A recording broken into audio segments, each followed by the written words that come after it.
I need you to listen very carefully, because what you are about to hear is not just another speech. It is a message that crosses an ocean. Today, a voice rises from the heart of Africa, from the Sahel, from a land that has seen centuries of struggle, resistance, and survival. And that voice is traveling thousands of miles across the Atlantic Ocean. This message is not only for Africans living on the continent. This message is especially for African Americans, for the Black diaspora, for the descendants of those who were taken from this very soil hundreds of years ago. This is a message from Africa to the Black world, and it begins now. People of Burkina Faso, citizens of the Alliance of Sahel States, young people across the African continent who are now awake and aware. Today I want to speak differently. Today my message is not only for the people standing here in Ouagadougou. It is not only for the markets of Bamako or the borders of Niamey. Today my voice must travel far beyond the Sahel. Today I am speaking across the Atlantic Ocean.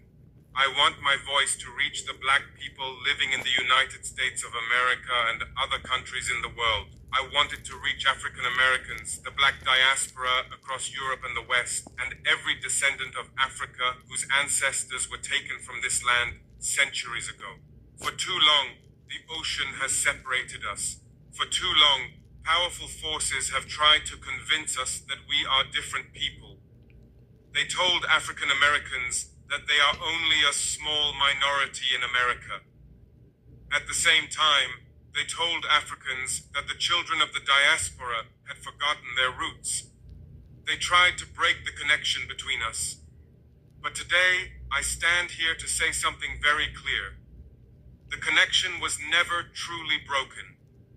Yes, the umbilical cord between Africa and its children abroad was cut many centuries ago, but the bloodline remains the same.